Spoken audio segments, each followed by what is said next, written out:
My channel পিপিস blog. তোমরা সবাই কেমন আছো? আশা করি সবাই খুব ভালো আছো, আমিও খুব ভালো আছি।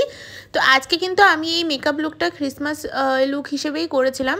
তো তাই জন্যই ভাবলাম যে কেননা তোমাদের সাথে শেয়ার করা যাক। তো চলো দেখে নাও যে আমি কি কি প্রোডাক্ট ইউজ করেছি এবং কিভাবে মেকআপ লুকটা করেছি। তো প্রথমেই কিন্তু আমি স্কিনের মধ্যে একটা টোনার ইউজ করে নিয়েছি। তো টোনারটা ইউজ করার পরে সেটাকে আমি ভালো মতো ফেসে অ্যাবজর্বও করিয়ে নিয়েছি। তারপর এখানে আমি একটা সিরাম ইউজ করেছি। এটা হচ্ছে মেনলি একটা হাইড্রেটিং সিরাম। যদি কারোর কোনো প্রোডাক্টের লিঙ্ক লাগে আমাকে কিন্তু অবভিয়াসলি জানাতে পারো কমেন্টসে, আমি কিন্তু প্রোডাক্টের লিঙ্কগুলো তোমাদেরকে দিয়ে দেবো। তারপরে এখানে আমি একটা ময়শ্চারাইজার ইউজ করছি। ময়শ্চারাইজারটা হচ্ছে সেটাফিলের। তোমরা যারা এতদিন ধরে আমার ব্লগ দেখছো তারা হয়তো জানো যে আমি এই ময়শ্চারাইজারটা কতটা প্রেফার করি। এটা কিন্তু সব স্কিনের জন্যই পারফেক্ট। তোমার অয়েলি স্কিন হোক বা তোমার ড্রাই স্কিন হোক, সব স্কিনের জন্যই কিন্তু এটা পারফেক্ট একটা ময়শ্চারাইজার। তারপরে এখানে আমি একটা প্রাইমার ইউজ করছি। প্রাইমার কিন্তু মেকআপের মধ্যে একটা ইম্পর্টেন্ট স্টেপ বলতে পারো, কারণ প্রাইমারটার ফলে কিন্তু তোমাদের যে ওপেন পোর্সটা থাকে, যাদের পোর্সের প্রবলেম আছে, সেই পোর্সগুলো কিন্তু এখানে ফিল ইন হয়ে যায়। তো তার জন্য কিন্তু প্রাইমারটা খুব ইম্পর্টেন্ট একটা স্টেপ। আর এই প্রাইমারটা হচ্ছে সুইস বিউটির একটা প্রাইমার। এটা কিন্তু হাইলাইটিং এফেক্টও দেয়। তোমরা দেখতেই পাচ্ছ যে এটা স্কিনে লাগানোর পরে স্কিনটা কতটা পরিমাণে গ্লো করছে। তাই এই প্রাইমারটা কিন্তু আমার খুব ফেভারিট একটা প্রাইমার বলতে পারো। তোমরা যারা এতদিনে এই প্রাইমারটা ট্রাই করোনি তারা কিন্তু একবার ট্রাই করে দেখতে পারো, তোমরা কিন্তু পস্তাবে না। তো প্রাইমারটা ভালো মতো স্কিনে অ্যাবজর্ব করার পরে আমি এখানে একটা ফাউন্ডেশন ইউজ করেছি। আর আমার অল টাইম ফেভারিট ফাউন্ডেশন হচ্ছে মেবেলিনের ফাউন্ডেশন, যেটা হচ্ছে মেবেলিন ফিট মি। আর সেটাতে কিন্তু আমার শেড হচ্ছে 128 ওয়ার্ম নিউড। তো এই শেডটাই কিন্তু আমার স্কিনের সাথে ভালো ম্যাচ করে। তো দেখো আমি ফাউন্ডেশনটা ভালো মতো স্কিনে ব্লেন্ড করে নিয়েছি। তারপরে এখানে আমি একটা কনসিলার ইউজ করছি।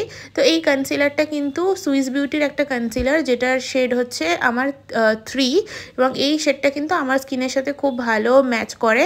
আর এই কনসিলারটা কিন্তু প্রচণ্ডই অ্যাফোর্ডেবল প্রাইসে তোমরা পেয়ে যাবে। আমি এটা 160 বা 170-র মধ্যে পেয়েছিলাম, আমার ঠিক এখন মনে পড়ছে না। বাট তোমাদের যদি কারোর এই প্রোডাক্টটার লিঙ্ক লাগে আমাকে কিন্তু অবভিয়াসলি কমেন্ট সেকশনে জানাতে পারো, আমি কিন্তু প্রোডাক্টের লিঙ্কটা তোমাদেরকে দিয়ে দেবো। তো এই কনসিলারটা কিন্তু অ্যাফোর্ডেবল প্রাইসের মধ্যে এত ভালো কনসিলার, মানে তোমাদেরকে আমি কি বলবো। কনসিলারটা কিন্তু যথেষ্ট পরিমাণে ডার্ক সার্কেলস তোমাদের হাইড করবে। তো এখানে আমি আমার যেখানে যেখানে ডার্ক স্পটস ছিল সেগুলো কিন্তু সেখানে অ্যাপ্লাই করে নিয়েছি, এবং কিন্তু একটা ড্যাম বিউটি ব্লেন্ডার দিয়ে কিন্তু সেগুলোকে আমি ভালো মতো ব্লেন্ড করে নিয়েছি। তোমরা কিন্তু যত ভালো ব্লেন্ড করবে তত ভালো কিন্তু তোমাদের মেকআপের ফিনিশিংটা আসবে। তো এখানে দেখো আমার ব্লেন্ডিং একদম শেষের দিকে। তারপরে এখানে আমার যেটা মেন স্টেপ সেটা হচ্ছে আইব্রো, কারণ মেকআপের মধ্যে আমার মনে হয় যে আইব্রো না করলে কিন্তু মেকআপটা ভালো ফোটে না। তো এখানে আমি আইব্রোটা ফিল আপ করে নিয়েছি সুইস বিউটির একটা আইব্রো পেন্সিল দিয়ে। তো এটা হচ্ছে ব্রাউন শেড। তো তোমরা যারা ব্ল্যাক দিয়ে আইব্রো করো, আমি বলবো যে ব্ল্যাক দিয়ে না করে তোমরা কিন্তু ব্রাউন বা কোনো গ্রে কালার দিয়ে আইব্রোটা ড্র করতে পারো, তাহলে কিন্তু সেটা আর একটু বেশি ন্যাচারাল লাগে। কারণ আমার মনে হয় ব্ল্যাক কালার দিয়ে কিন্তু ড্র করলে অতটা ন্যাচারাল লাগে না, ওটা একটু আর্টিফিশিয়াল মনে হয়। তাই জন্য আমি একটু ব্রাউন কালার দিয়ে ফিল করি। আর এই আইব্রো পেন্সিলটার মাথার কাছে না একটা ব্রাশের মতো আছে, তো এইটা দিয়েই কিন্তু আমি আমার আইব্রোটাকে লাস্টে একটুখানি ব্রাশ করে নিলাম, যাতে একটুখানি ন্যাচারাল লুক আসে। তারপরে দেখো আমি এখানে এই শেডটা ইউজ করছি, এটা একটু ব্রাউন শেড। তো প্রথমে কিন্তু আমি ব্রাউন শেডটা আমার আইলিডের ওপরে ভালো করে লাগিয়ে নিচ্ছি অ্যাজ এ ট্রানজিশন কালার হিসেবে। তো দেখো এটাকে ভালো মতো আমি লাগিয়ে কিন্তু ছাড়ছি না, এটা কিন্তু ভালো মতো ব্লেন্ডও করতে হবে তোমাদেরকে। যত ভালো তুমি আই মেকআপ ব্লেন্ড করবে তত কিন্তু তোমাদের আই মেকআপটা আরও স্মুথ লাগবে দেখতে এবং খুব ভালো হবে। আর তোমাদেরকে আমি আরেকটা কথা বলে দিই, আমি কিন্তু কোনো প্রফেশনাল মেকআপ আর্টিস্ট না। আমি যেরকমভাবে মেকআপ লুকটা ক্রিয়েট করেছি আমি কিন্তু তোমাদেরকে শুধু সেটুখানি বলছি। তারপরে আমি একটা অরেঞ্জ কালার নিয়ে আমার যে আউটার কর্নারটা আছে সেখানেও কিন্তু একটু ভালো মতো অরেঞ্জ কালারটাকে ভালো মতো এখানে আমি ব্লেন্ড করে লাগিয়ে নিচ্ছি, যাতে আর কি আমার চোখটা একটু ডিপটা ভালো বোঝা যায়। তো এখানে আমি ভালো মতো দুটো আইশ্যাডো ভালো করে ব্লেন্ড করে নেওয়ার পরে এখানে আমি কিন্তু একটু কনসিলার ইউজ করেছি, সেম কনসিলারটা। তো কনসিলারটা আমি আমার আইলিডের মাঝখানটা ইউজ করেছি, যাতে এখানে আমি কোনো কালার যদি আমি এখানে দিই, কোনো গ্লিটার বা কিছু, তাহলে কিন্তু সেটা খুব ভালো মতো বোঝা যায়। তো এখানে আমি কনসিলারটা মাঝখানে মাঝখানে ভালো করে লাগিয়ে নিয়ে একটা ব্লেন্ডিং ব্রাশ দিয়ে কিন্তু এটা ভালো করে ব্লেন্ড করে নিয়েছি। আর এখানে আমি আমার মতো করছি, তোমরা কিন্তু তোমাদের মতো করতেই পারো। তো তারপরে দেখো আমার এখানে কিন্তু একদম শেষের দিকে ব্লেন্ডিং। তারপরে এখানে আমি এই শেডটা ইউজ করেছি, একটু গ্রিনের মধ্যে যে শেডটা আছে এই শেডটা দিয়ে কিন্তু আমি যেখানে কনসিলার দিয়ে ব্লেন্ড করেছিলাম সেই জায়গাটা ভালো মতো এখানে প্লেস করে দিচ্ছি। এই জন্যই আমি এখানে কনসিলারটা ইউজ করেছিলাম, যাতে আমি কোনো কালার যদি এখানে দিই তাহলে কিন্তু সেটা যাতে ফুটে আসে। তো এখানে আমি গ্রিন কালারটা দিয়ে ভালো করে ব্লেন্ড করে নেওয়ার পর আমি দেখো সেম আইশ্যাডো প্যালেট থেকেই যে গ্রিন কালারের মধ্যে গ্লিটার শেডটা আছে সেটাই কিন্তু আমি আমার আইলিডে লাগিয়ে নিয়েছি ভালো করে। আর যেহেতু ক্রিসমাস আমার মনে হলো যে এই কালারগুলো কিন্তু ভালো ফুটবে, তো সেই জন্য আমি এখানে কিন্তু এই গ্রিন গ্লিটারটা চোখে পুরো লাগিয়ে নিয়েছি। যেখানটা আমি শুধু গ্রিন আইশ্যাডোটা ইউজ করেছি, শুধু সেটুখানি জায়গায় কিন্তু আমি এখানে গ্লিটারটা ইউজ করে নিয়েছি। তো তারপরে দেখো এখানে ইউজ করার পরে আমি এই চোখটাও সেমভাবে করে নিচ্ছি। আর তোমরা যারা এখনও পর্যন্ত আমার ভিডিওস দেখছো বাট এখনও পর্যন্ত আমার চ্যানেলটা সাবস্ক্রাইব করোনি, তারা কি করছো? তারা যাও অ্যান্ড প্লিজ আমার চ্যানেলটা একটু সাবস্ক্রাইব করে দিও। আমি যেভাবে আমার একদিকের আই লুকসটা কমপ্লিট করেছি আমি কিন্তু সেমভাবেই এই আই লুকসটাও কমপ্লিট করছি।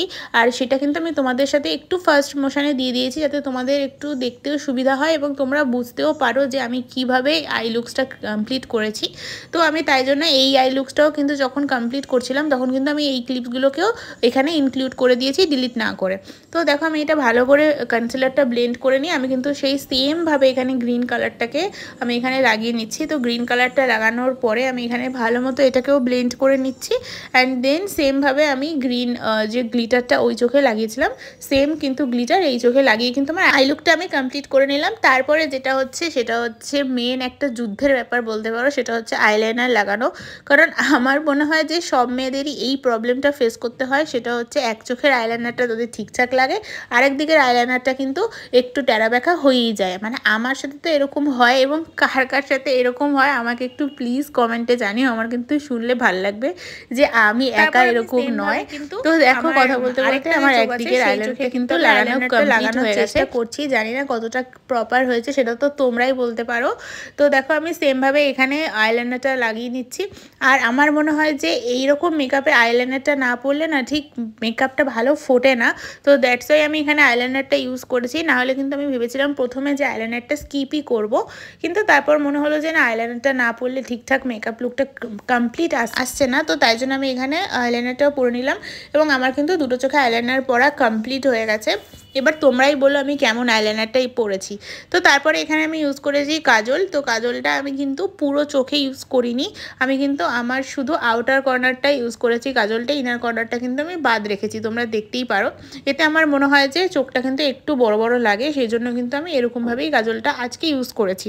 তো তারপরে কাজল ইউজ করা এখানে আমার কমপ্লিট হয়ে গেছে। তারপর আমার ফেসটা একটু ফোলা ফোলা, সেই জন্য আমি কিন্তু এখানে একটা কন্ট্রোল স্টিক ইউজ করেছি।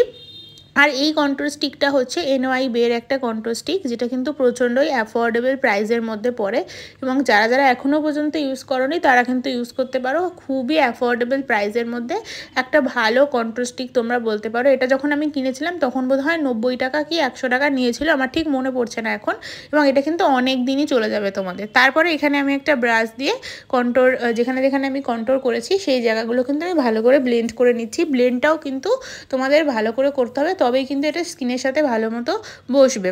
তারপরে এখানে আমি কন্ট্রোরটা ভালো মতো ব্লেন্ড করার পরে এখানে আমি একটা ব্লাশ ইউজ করেছি।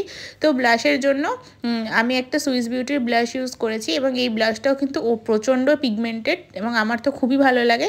তো তারপরে দেখো আমি সেম একটা ব্রাশ দিয়ে আমি কিন্তু আমার এখানে ব্লাশটাকেও ভালো মতো ব্লেন্ড করে নিচ্ছি, এবং এটা কিন্তু ক্রিমি ব্লাশ। এবং তোমরা শীতকালে যে যে প্রোডাক্টগুলো ইউজ করবে সেগুলো একটু ক্রিমি প্রোডাক্ট ইউজ করলেই ভালো হয় আমার মনে হয়, কারণ ম্যাট প্রোডাক্টগুলো গরমকালের জন্য ভালো এবং ক্রিম প্রোডাক্টগুলো কিন্তু আমার মনে হয় শীতকালের জন্য ভালো। তারপরে এখানে আমি একটা লিপস্টিক ইউজ করে নিয়েছি, এবং আমার অল টাইম ফেভারিট কিন্তু নিউড কালার, এবং তোমরা সেটা সকলেই হয়তো জেনে গেছো এতদিনে। তো আমি এখানে লিপস্টিকটা ভালো মতো ইউজ করেছি, এবং এই শেডটা আমার কারেন্ট ফেভারিট শেড বলতে পারো, মানে এতটাই সুন্দর কালারটা, আমার তো প্রচণ্ডই ভালো লাগে। কারোর যদি শেড নাম্বার বা কি লিপস্টিক জানার ইচ্ছে থাকে তাহলে কিন্তু আমাকে কমেন্টে জানাতে পারো। আর এটা হচ্ছে আমার ফাইনাল লুক, কেমন লাগছে আমাকে প্লিজ কমেন্টে জানিও, আমার খুব ভালো লাগবে। আর যদি ভালো লাগে তাহলে লাইক আর চ্যানেলটা আমার সাবস্ক্রাইব করে দিও, আর ফ্রেন্ডসদের সাথেও শেয়ার করে দিতে পারো যে তাতে তাদেরও সুবিধা হয়। তো চলো আজকের ভিডিও এইটুখানি, দেখাবে নেক্সট কোনো ভিডিওতে, ততক্ষণের জন্য টাটা।